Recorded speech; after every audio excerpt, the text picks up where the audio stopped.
আসসালামু আলাইকুম বন্ধুরা, আমি আছি আপনাদের সাথে ফারজানা আলী।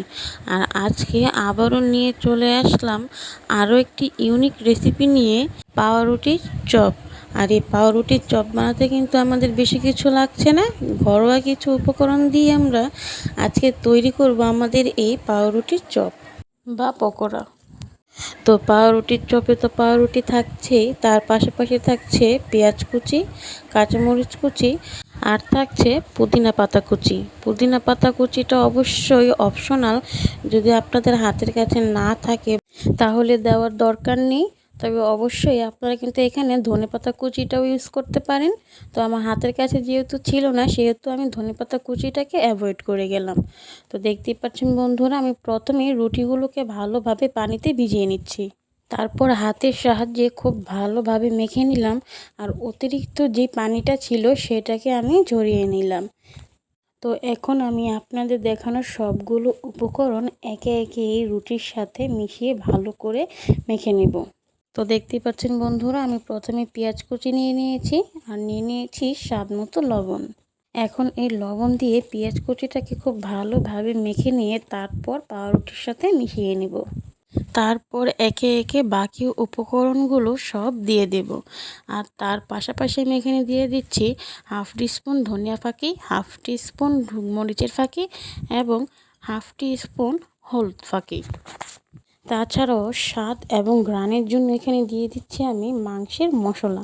আর অবশ্যই এটা অপশনাল, আপনারা কেউ যদি চপ বা পকোড়ায় মাংসের ঘ্রাণটা না পেতে চান তাহলে এই মশলাটা অ্যাভয়েড করতে পারেন। তাছাড়াও এখানে দিয়ে দিচ্ছি আমরা একটা ডিম, আর এই ডিমের একটা কাঁচা ভাব গন্ধের জন্য কিন্তু আমরা এই মশলাটা, মাংসের মশলাটা ইউজ করতেই পারি। এবার আমি এই সবগুলো উপকরণ খুব ভালোভাবে মিশিয়ে নেব। আর মেশানোর পরপরই চলে যাব আমি আমার পরবর্তী প্রসেসিংয়ে। আর পরবর্তী প্রসেসিংয়ের জন্য তোমরা দেখতেই পাচ্ছ বন্ধুরা, আমি তেল গরম করে নিচ্ছি। আর তেলটা গরম হয়ে গেলে আমি একে একে আমার চপ বা পকোড়াগুলো খুব ভালোভাবে ভেজে নেব। তবে বন্ধুরা, তেলটা গরম হয়ে যাওয়ার পরে অবশ্যই চুলার আঁচটা মিডিয়াম হিটে রেখে তারপরে এই পকোড়াগুলো ভাজতে হবে, না হলে উপর দিয়ে লালচে হয়ে যাবে বা পুড়ে যাবে, ভিতর দিয়ে কাঁচা রয়ে যাবে। তো দেখতেই পাচ্ছ বন্ধুরা, আমি আমার পকোড়াগুলোকে ঠিক কিভাবে দিয়ে দিলাম। আর দেখো বন্ধুরা, তোমাদের সাথে কথা বলতে বলতে কিন্তু আমি আমার এই পকোড়াগুলোকে উল্টে পাল্টে খুব ভালোভাবে ভেজে নিচ্ছি। তো বন্ধুরা, তোমাদের বোঝানোর সুবিধার্থে আমি আরেকবার দেখিয়ে দিচ্ছি ঠিক কিভাবে আমি এই পকোড়াগুলো ভেজে নিচ্ছি।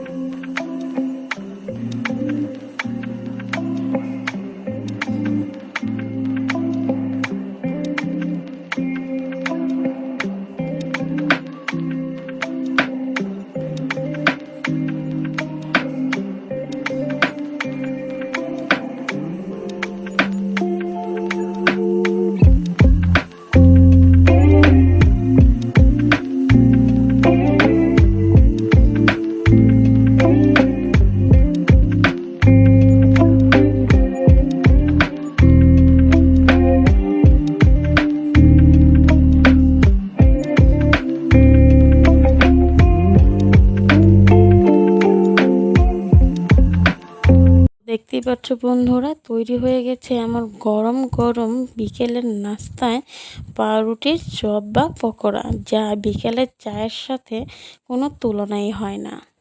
আর বাচ্চারাও কিন্তু এই পকোড়া চেটেপুটে খাবে।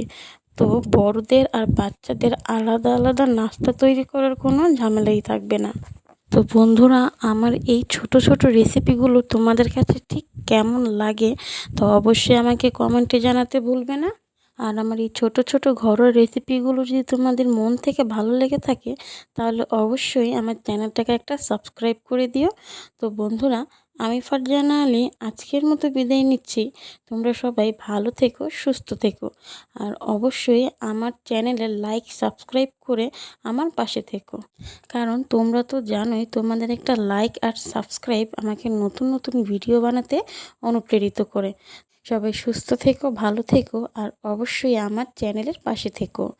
আল্লাহ হাফেজ।